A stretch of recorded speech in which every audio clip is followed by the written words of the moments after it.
Oh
মই জীৱ জগতৰ কৰিছোঁ আৰু সেই জীৱ জগতৰ লালন পালন কৰিছে স্বয়ং বিষ্ণু আৰু মই ৰুদ্ৰ অন্যায় ধৰ্ম হলে তাক ধ্বংস কৰি সৃষ্টি ৰক্ষা কৰিছোঁ।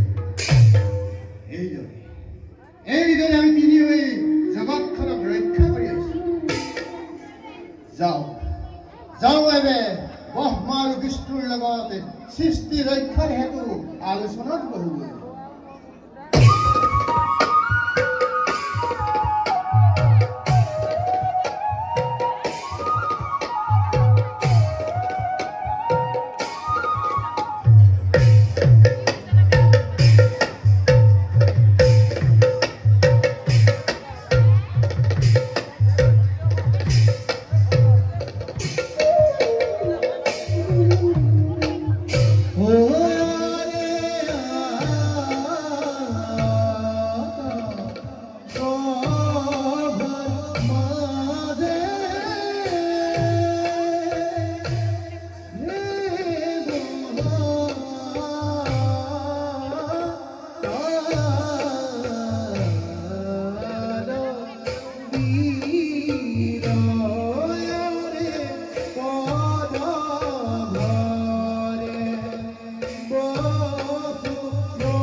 সৃষ্টি ৰক্ষাৰ ভাৰ অৰ্পণৰে ব্ৰহ্মা বিষ্ণু আৰু ৰুদ্ৰই আমাক কৰিছিল সজন। কিছুদিন পিছতে পৃথিৱীত মহাপ্ৰলয়ৰ সৃষ্টি হ'ব। গছ বন তৰু তৃণ কতো একো বাচি নাথাকিব। সেয়েহে আমাৰ ওপৰত অৰ্পণ কৰা দায়িত্ব ব্ৰহ্মা বিষ্ণু আৰু ৰুদ্ৰকে কৰোগৈ অৰ্পণ।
আহোক প্ৰজাপতি প্ৰজাপতি আমাৰ সৃষ্টিতে অজানিতে ওলট পালট হব ধৰিছে, কাৰণ প্ৰজাপতিয়ে সৃষ্টি কৰিব পাহৰিছে। মই বিষ্ণুৱে পালন কৰিব পাহৰিছো। আৰু ৰুদ্ৰই সংহাৰ কৰিব পাহৰিছে। যেনি দৃষ্টি নিক্ষেপ কৰিছো তেনি আমাৰ সৃষ্টি ৰাজ্য পাপুল দ্বাৰা নিৰ্মজ্জিত হৈ ধৰ্মক সুনিৰ্মাণ কৰি অধৰ্মই এফালৰ পৰা গাত কৰি আহিব ধৰিছে।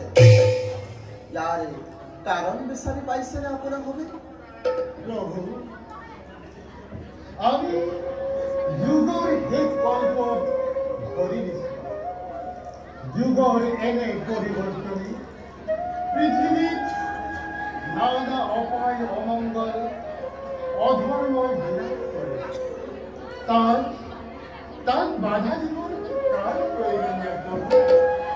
তাৰে আজি অমংগলৰ সূচনা হৈছে নেকি প্ৰভু? মই যে কেৱল চাৰিওফালে দেখিছো অন্ধাৰ। প্ৰভু, মই কেৱল দেখিছো অন্ধকাৰ।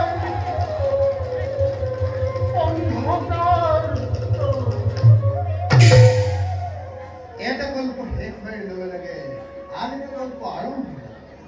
আৰু যদি সেই গল্প ধৰ্মস্থিতি ল'ব পাৰে তেনেহ'লে তাৰ ফল অতি মধুময় হৈ অনাদিৰ অনাবৃষ্টি দূৰ হৈ আৰু যদি অধৰ্মস্থিতি ল'ব পাৰে তেনেহ'লে তাৰ ফল অতি ভয়ংকৰ হৈ মৰি মহামাৰী কটাকটি আদি মহাপ্ৰলয় সৃষ্টি হয়।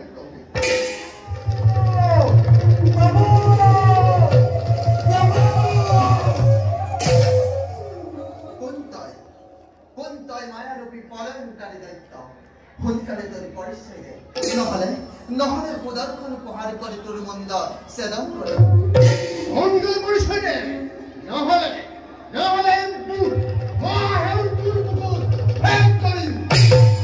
অস্ত্ৰ প্ৰহাৰ কৰি একো লাভ নাই। আপোনালোকৰ অস্ত্ৰ সম্বৰণ কৰা।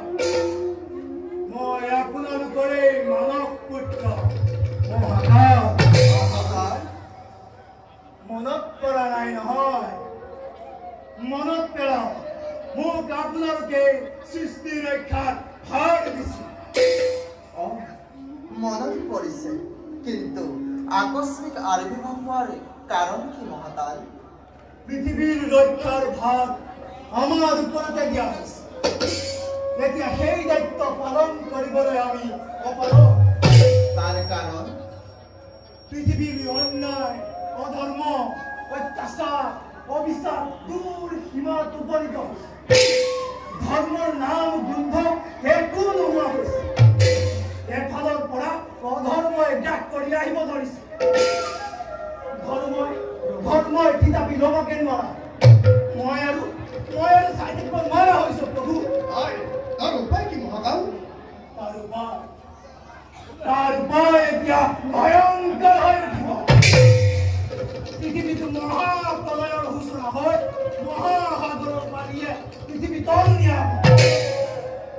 আগৰ শিক্ষা সভ্যতা জ্ঞান বিজ্ঞান সকল প্ৰলয়কাৰী পানী ডুব যাব। যাগ যজ্ঞ কৰিবলৈ ঋষি মুনিসকলৰ বেদ বেদান্ত সকলো লুপ্ত হ'ব প্ৰভু, লুপ্ত হ'ব। মহাকাল, পৃথিৱীৰ যদি ধ্বংসই হয় তেন্তে এই পৃথিৱীৰ নৱমনুষ্য কি দেখাব মহাকাল? পৃথিৱীত ধৰ্ম বুলিবলৈ একো নাই। সকলো ধৰ্মই ত্যাগ কৰিছে। মই আৰু চাই থাকিব নোৱাৰো। মোৰ কাৰ্যকাল শেষ হৈছে। গতিকে প্ৰভু, পৃথিৱীৰ ধ্বংস অনিবাৰ্য। মই এতিয়া আহিলো। মহাকাল, ইয়াৰ উপায় কি মহাকাল? ইয়াৰ উপায় পৃথিৱীৰ সপ্তদ্বীপৰ ভিতৰত কেৱল জম্বুদ্বীপৰ মহাধৰ্মপ্ৰাণ ৰজা সত্যব্ৰত সেই মহাপ্ৰলয়ৰ মাজতো বাচি থাকিব। তেওঁৰ দ্বাৰাহে সৃষ্টি ৰক্ষা কৰিব পাৰিব। পিতামহ প্ৰজাপতি যিমানবোৰ বেদ বেদান্ত আছে সকলো পিছৰ প্ৰজন্মৰ বাবে সংগ্ৰহ কৰি ৰাখে। দেৱালীদেৱ ৰুদ্ৰ মহাপ্ৰলয়ৰ মাজতো মহাসাগৰৰ মাজৰ পৰা মহাকায় জীৱ জন্তু মহাদৈত্য ৰাক্ষসবাদীয়ে মূৰ দাঙি উঠিব সেইবোৰ আপুনি সংহাৰ কৰিব লাগিব প্ৰভু আৰু মই কি কৰিব লাগিব মহাকাল আপুনি সত্যব্ৰত ৰজাক লগত লৈ সেই সময়ত যি অৱতাৰৰ প্ৰয়োজন হয় তাৰেই ৰূপ ধৰি মহাপ্ৰলয়ৰ মাজৰ পৰা সকলো প্ৰয়োজনীয় বস্তু উদ্ধাৰ কৰিব লাগিব কিন্তু সাৱধান প্ৰভু পাহৰি নাযাব মহাপ্ৰলয়লৈ আৰু বেছি দিন নাই প্ৰভু মহাপ্ৰলয়লৈ আৰু বেছি দিন নাই মই এতিয়া আহিলো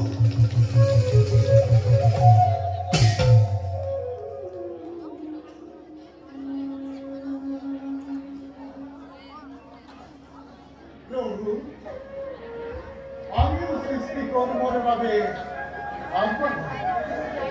বলো বলাবতী বলো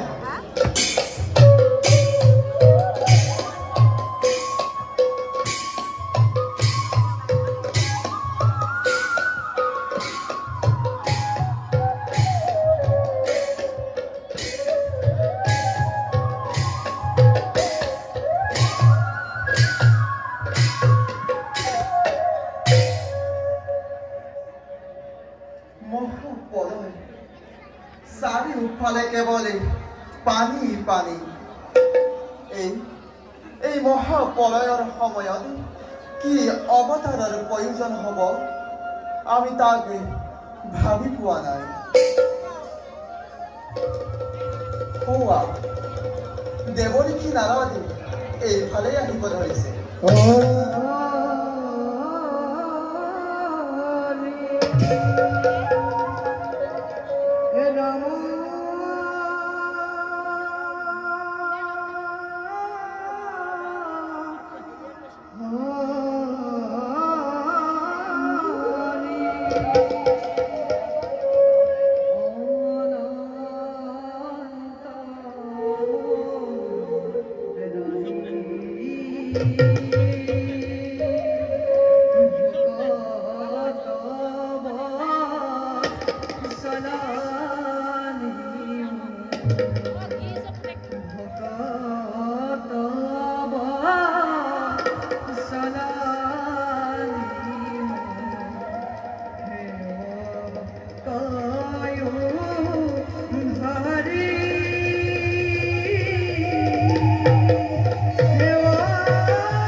আজি আমাৰ পৰম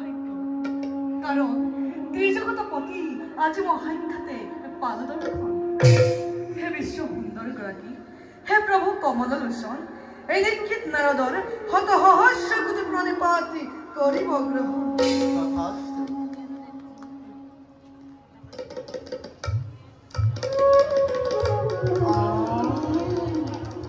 প্ৰভু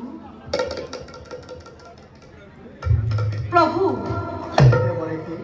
অকলে অকলে একেবাৰে গভীৰ চিন্তাত মগ্ন কিবা হৈছে আমি জানো তাৰে কিবা সম্ভেদ পাম প্ৰভু দেৱৰী প্ৰভু একে ভয়ংকৰ বিপদৰ সন্মুখীন হৈ ব্ৰহ্মা বিষ্ণু আৰু ৰুদ্ৰ একেবাৰে উপায়হীন হৈ পৰিছো কাৰণ আহ্বান ক্ৰমে এই কল্পৰে শেষ হয় প্ৰভু দেৱৰী প্ৰভু এটা কল্পৰে শেষ হোৱাৰ লগে লগে আন এটা কল্প আৰম্ভ হওঁতে বিশ্ব ব্ৰহ্মাণ্ডই ভিন্ন ৰূপ ধৰিব পাৰে এইবাৰ আমি তাৰেই প্ৰমাণ পাইছো একে মহাপ্ৰলয়ৰে দেৱৰী প্ৰভু মহাপ্ৰলয়তে গছ বন তৰু তৃণ মনুষ্যকে আদি কৰি কোনো বাচি নাথাকিব সকলোবোৰ ডুব যাব জলৰ মাত্ৰ দৈত্য অসুৰবোৰ একেবাৰে ভয়ংকৰ প্ৰভু এইবিলাক সংহাৰ কৰিবলৈনো ৰুদ্ৰৰ কিমান সময়ৰ প্ৰয়োজন দেৱৰী দুষ্টকে দমন আৰু শান্তক পালন কৰিবই আপুনি কথাটো বৰ পাতলভাৱে লৈছে প্ৰভু আপুনি নিজেই ভাবি চাওকচোন ধ্বংস হৈ যোৱা সৃষ্টিক জানো পুনৰ গঢ় দিয়াটো ইমান সহজ অৱশ্যে ঠিকেই প্ৰভু এই মহাপ্ৰলয়ত পৃথিৱীত কোনো বাচি থাকিব নোৱাৰিব জানো হয় দেৱৰী প্ৰভু কোনোৱে বাচি নাথাকিব মাত্ৰ মহাধাৰ্মিকজনৰ বাহিৰে মহাধাৰ্মিকজন কিন্তু হে জনাৰ্দন এই পৃথিৱীত জানো মহাধাৰ্মিকজন আছে আছে দেৱৰী জম্বুদ্বীপৰ ৰজা সত্যবন এজনী মহাধাৰ্মিক ৰজা আৰু মহাকালে কৈ গৈছে এই মহাপ্ৰলয়ৰ মাজতো তেওঁ বাচি থাকিব মোৰ প্ৰাণ গোপাল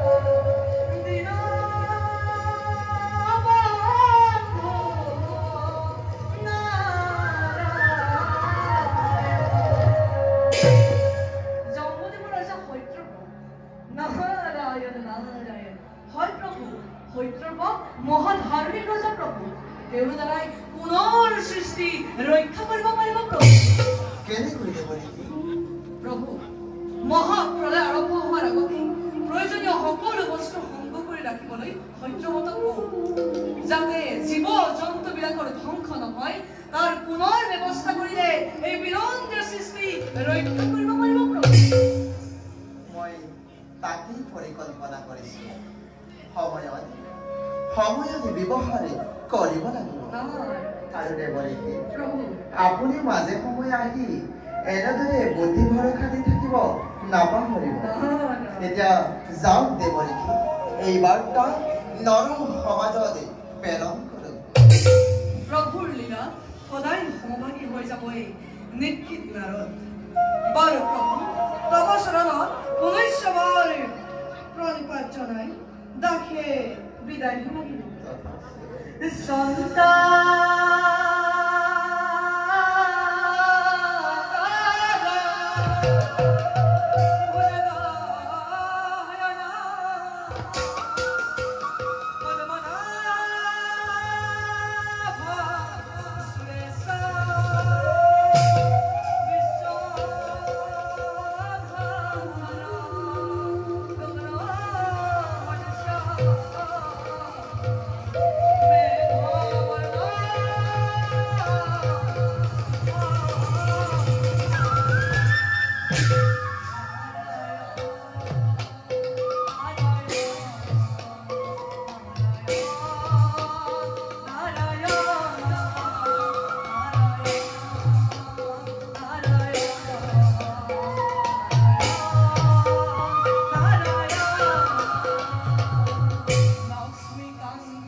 বুজিব পাৰিছো যে আমাৰ এই নতুন অৱতাৰৰ সময় সমাগত এতিয়া যাওঁ নিজ কৰ্তব্যৰে হওঁ অগ্ৰসৰ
Prabhu, Prabhu, Prabhu,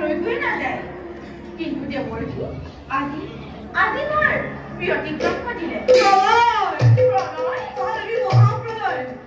আৰু কিছুদিনতে এই পৃথিৱীত মহাপ্ৰলয়ৰ সৃষ্টি হ'ব চাৰিওফালে পানী কেৱল পানীয়ে থাকিব লাগিব আপুনি কি ক'ব খুজিছে দেৱৰ্ষী মোক অলপ ভালদৰে বুজাই কওক তাকেইতো ক'ব আহিছিলোঁ আমি গৈছিলোঁ মই কৈলাশলৈ তাত দেখিলোঁ ব্ৰহ্মা বিষ্ণু আৰু ৰুদ্ৰ তিনিও একেবাৰে গুপ্ত আলোচনাত মগ্ন দেৱৰ্ষী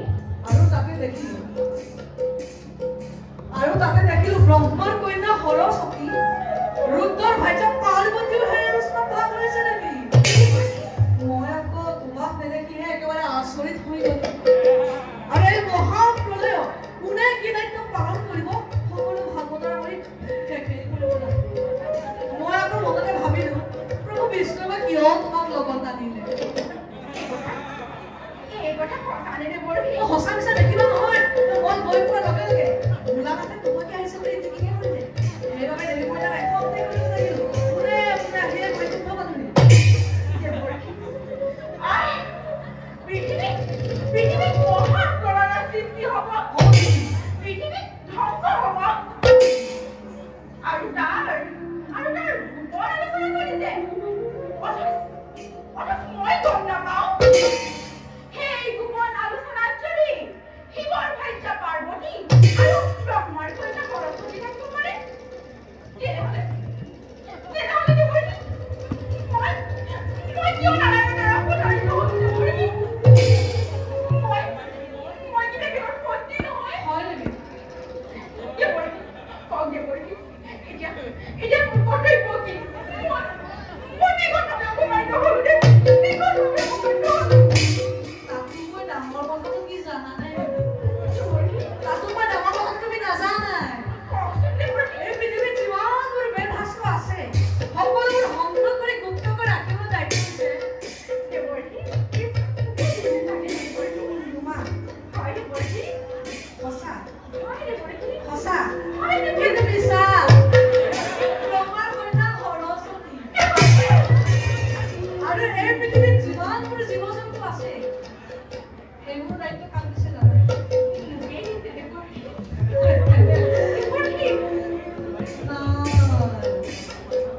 সেইটো দিয়া নাই ৰুদ্ৰৰ ভাৰ্যা পাৰ্বতী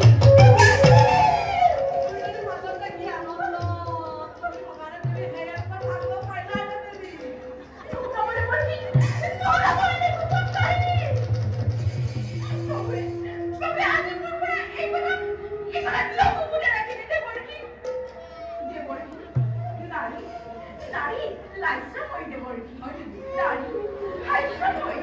কিন্তু সময়ত নাৰীয়ে ধৰিব পাৰে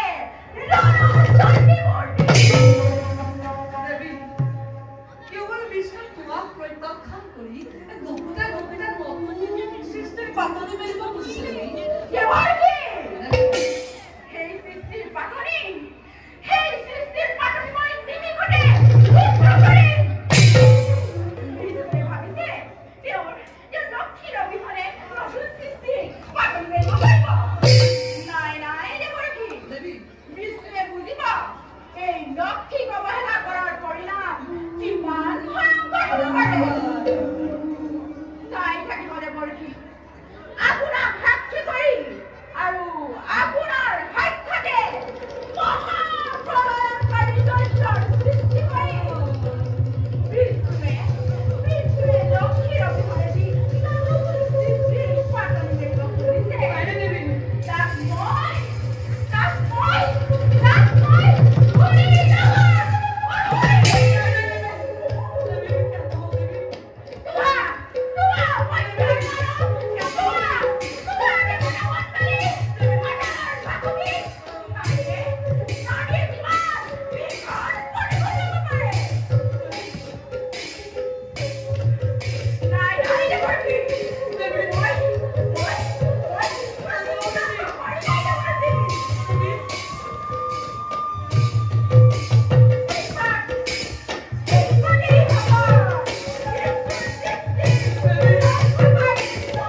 দেখা দেখা করব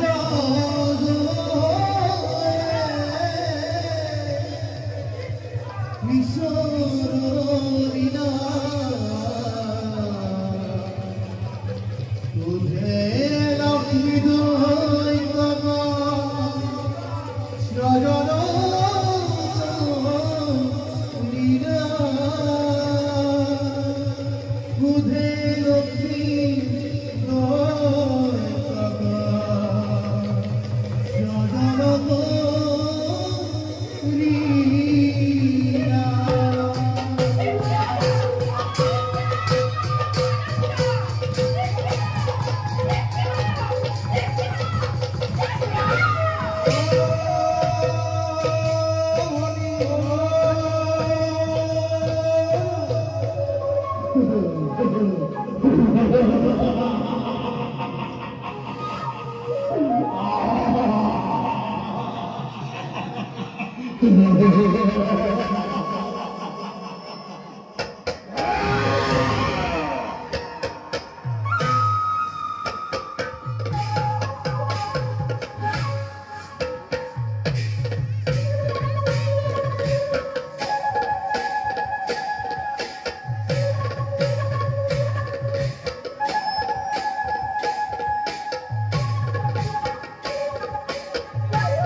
এই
আমাৰ এই সাম্ৰাজ্য প্ৰকৃতিৰ সমস্ত ৰূপ বৰ্ণিত কৰি সৃষ্টিকৰ্তাৰ নিজ হাতে কৰিছে সজা।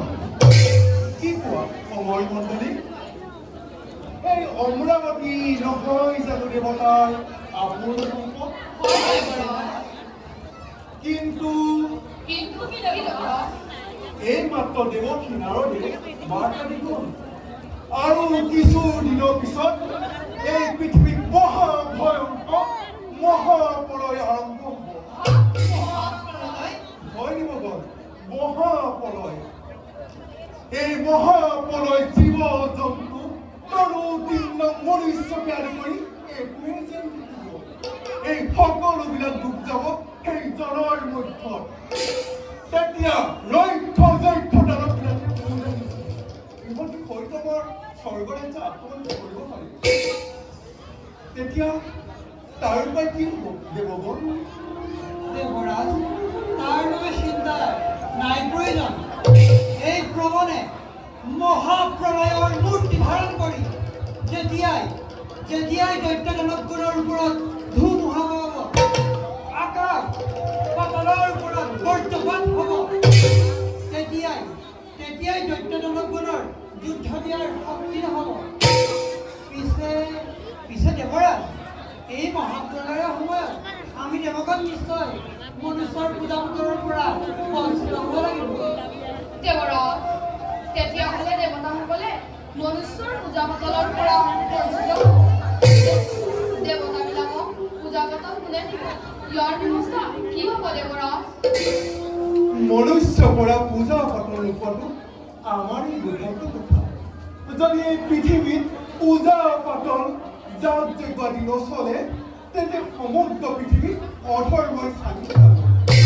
এই ক্ষেত্ৰত নৃত্যৰ ভিতৰত কি ভাবি পাইছে? দেৱৰাজ, ক'বলৈ কি আছে দেৱৰাজ?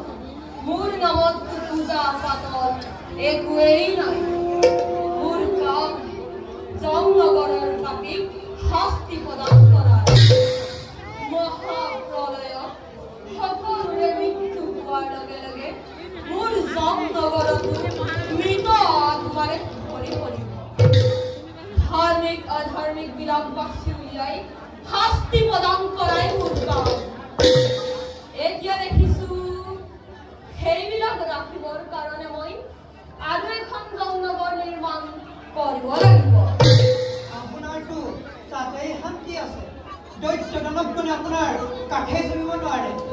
আমি ইয়াৰ ফল ভোগ কৰিব লাগিব। গতিকে দেৱৰাজ, ৰৈ থকাৰ সময় নাই। তুৰন্তে যাব লাগিব আমি বিষ্ণুৰ ওচৰলৈ, নহ'লে স্বৰ্গ ৰক্ষা কঠিন হৈ পৰিব। জগৎকৰ্তাৰ ফালে ইয়াৰ উপায়ন কোনেও দিব নোৱাৰে। আমি তালৈ যাবই লাগিব। আমি যেনে তেনে স্বৰ্গৰাজ্য বচাবই লাগিব, নহ'লে আমাৰ দেৱতাৰ নাম পৃথিৱীৰ পৰা লুপ্ত হ'ব দেৱৰাজ। তেন্তে তাৰ কি কৰা হ'ল দেৱগণ? আজিলৈ ইমানতে সভা ধ্বংস কৰা হৈছে। ব'লা সকলোৱে এতিয়া বিষ্ণুমুখে যাত্ৰা কৰোঁ। ব'লা দেৱৰাজ।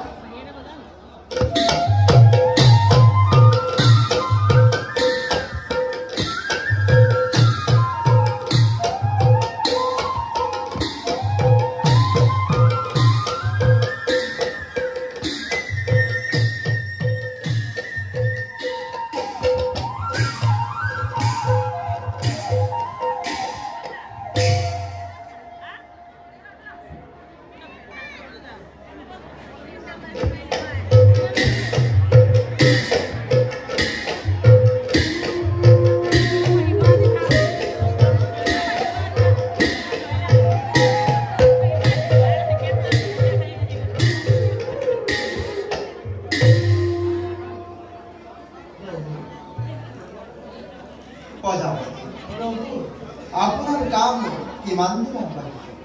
প্ৰভু, পৃথিৱীত যিমানবোৰ প্ৰয়োজনীয় বেদ বেদান্ত আছে, সকলোবোৰ সংগ্ৰহ কৰি মজুত কৰা হৈছে। তাৰ বাবে চিন্তাৰ কোনো কাৰণ নাই প্ৰভু। সকলোবোৰ সংগ্ৰহ কৰাৰ পাছত এবাৰে সত্যবাদীৰ যাক পৰীক্ষা কৰি চোৱাটো ভাল হ'ব নে কি কয় প্ৰজাপতি? উত্তম প্ৰশ্ন কৰিছো প্ৰভু। পঞ্চমকে ৰজাৰ কিমানে পঞ্চ ধাবদ্ধ তাৰ পৰীক্ষা চোয়া ভাল প্ৰভু এইবোৰ চিন্তা কৰি ভাবোঁতে আমাৰ সংসাৰ হ'লে আমাৰ বহুত অসুবিধা প্ৰভু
পৃথিৱীটো মহাপ্ৰলয়ৰ আৰম্ভ হ'ব ধৰিছে।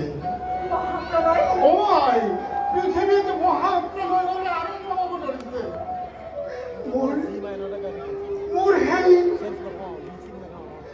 মোৰ সেই নাৰদৰ কুচক্ৰান্তত পৰি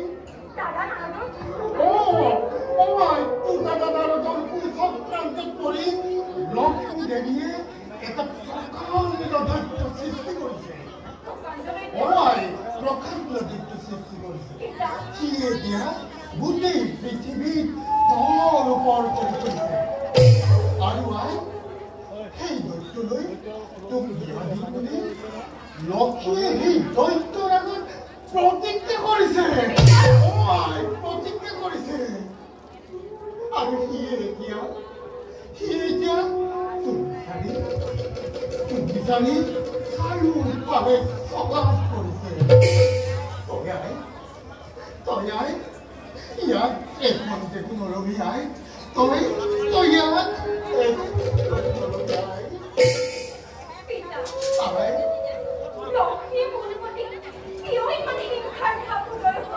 নাজানো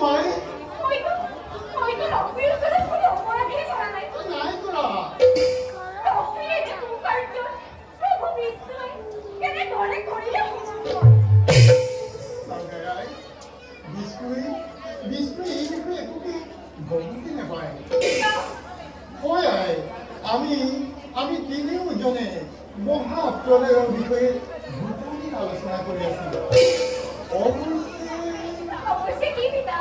অৱশ্যে বিষ্ণুৱে লক্ষ্মীৰ ওচৰলৈ এই বিষয়ে আলোচনা কৰিবলৈ গৈছে।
তেন্তে ব'ল এতিয়া আমি নিৰ্দিষ্ট দূৰলৈ যাওঁ।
Tama,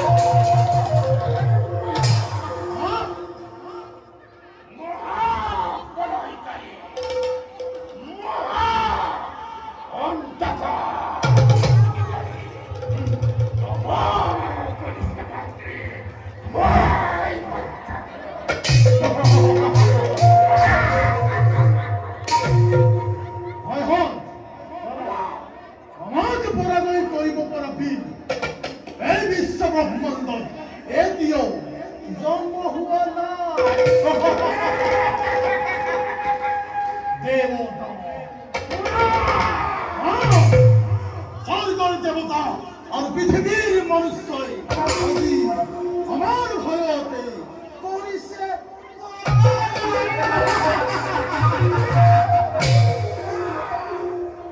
গতিকে ভাই হওক পৃথিৱীৰ সকলো দেশ জয় কৰি হত্যা লুণ্ঠন আৰু সুন্দৰী সুন্দৰী নাৰী নাৰী হৰণাদি বিদেশিকাৰ সৃষ্টি কৰি এফালৰ পৰা মখিমূৰ কৰি যাব লাগে কাৰো প্ৰতি দয়া দয়া দেখুৱাৰ কোনো প্ৰয়োজন নাই আমাক লাগে কেৱল হত্যা হত্যা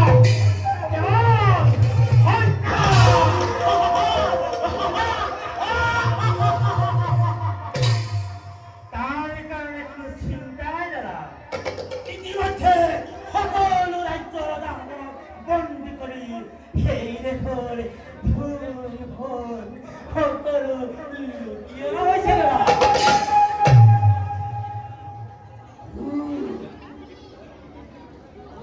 এই দেখুৰা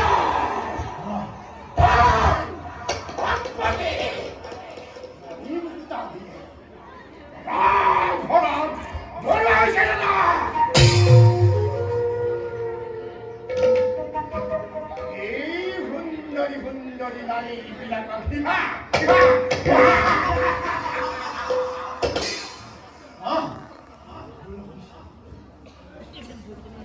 আৰু ৰাজধানী মনি কৰা হৈছে দাদা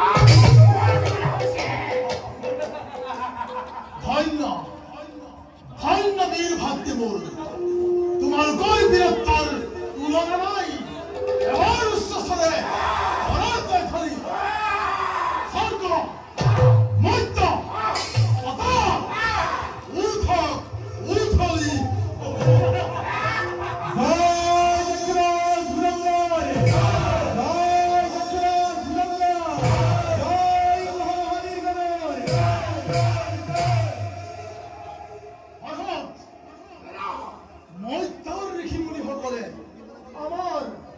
আমাৰ মৃত্যুৰ বাবে মৰণ যজ্ঞ আৰম্ভ কৰিছে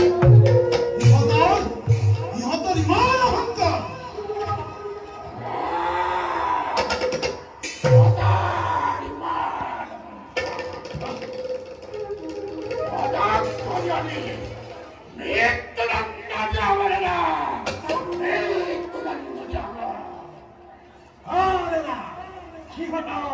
আমাৰ হাতৰ পৰা কোনেও ৰক্ষা কৰিব